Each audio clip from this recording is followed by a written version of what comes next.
Gajanan developers Pune यांच्याकडून आता पंढरपुरात इसबाबी कलश मंगल कार्यालय येथे साकारला जातो आहे भव्य गजानन टॉवर 10 मजली ट्विन बिल्डिंगचा प्रकल्प। गजानन टॉवर मध्ये उपलब्ध आहेत अत्याधुनिक सुविधांनी युक्त 1022 स्क्वेअर फुटाचे 2 BHK फ्लॅट्स, सुशोभित प्रवेश कक्ष, सामायिक क्षेत्रासाठी अत्याधुनिक सुरक्षा यंत्रणा, लिफ्ट आणि सामायिक क्षेत्रांसाठी वीज बॅकअपची सुविधा, स्वतंत्र अग्निशमन यंत्रणा, 2 मजली पुरेशी पार्किंग व्यवस्था, प्रत्येक कार पार्किंगच्या ठिकाणी स्वतंत्र EV चार्जिंगची सोय, सोलर वॉटर यंत्रणा, प्रत्येक सदनिकेसाठी इन्व्हर्टरची सोय।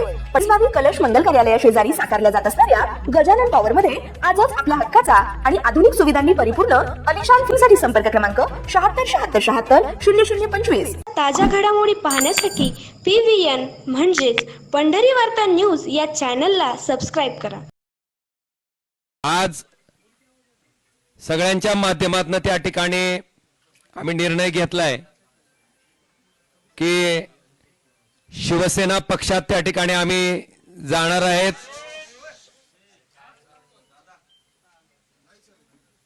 श्री एकनाथ शिंदे साहेबांच्या नेतृत्वाखाली आम्ही त्या ठिकाणी काम करणार आहेत।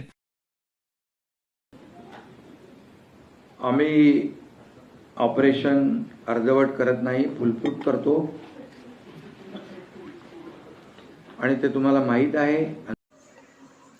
मागील अनेक दिवसापासून चर्चेत असलेले धाराशिवचे उभाटा खासदार ओमराजे निंबाळकर यांनी शिवसेनेत प्रवेश करणार असल्याचं जाहीर केलं आहे।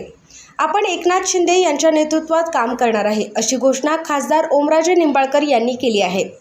उद्धव ठाकरे यांच्या उभाटा पक्षाचे 6 खासदार फुटले असून ते लवकरच शिवसेनेत प्रवेश करणार असल्याची मोठी चर्चा देशभरात रंगली आहे।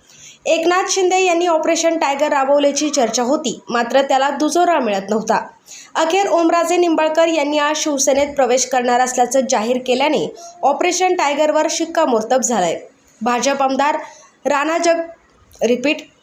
आमदार राणा जगजितसिंह पाटील यांचे जिल्ह्यातील वाढते प्रस्थ, सत्ता नसल्याने निधीसाठी होत असलेली कसरत, त्या पार्श्वभूमीवर ओमराजेंनी सत्तेत जाण्याचा निर्णय घेतला आहे। सत्तेत गेल्याशिवाय लोकांची कामं करता येणार नाही ही त्यांची भावना आहे। गोवर्धनवाडीत बैठकीनंतर कार्यकर्त्यांची भाषणं सुरू आहेत, त्यामध्ये शिवसेनेत जाण्याचा निर्णय झाल्याचंही दिसून येत आहे। ऑपरेशन टायगरमध्ये ओमराजे निंबाळकर यांची जबाबदारी तानाजी सावंत यांच्यावर दिल्याची चर्चा होती। तानाजी सावंत यांनी आपल्यावर ऑपरेशन टायगरची जबाबदारी असल्याचा दुजोरा दिलाय। तसेच पवनराजे निंबाळकर हत्या प्रकरणी कोर्टाचा निर्णय झालाय, त्यामुळे माझे ओमराजे यांच्याशी कौटुंबिक संबंध असल्याने आपण त्यांची भेट घेण्यासाठी आल्याचे तानाजी सावंत यांनी स्पष्ट केले।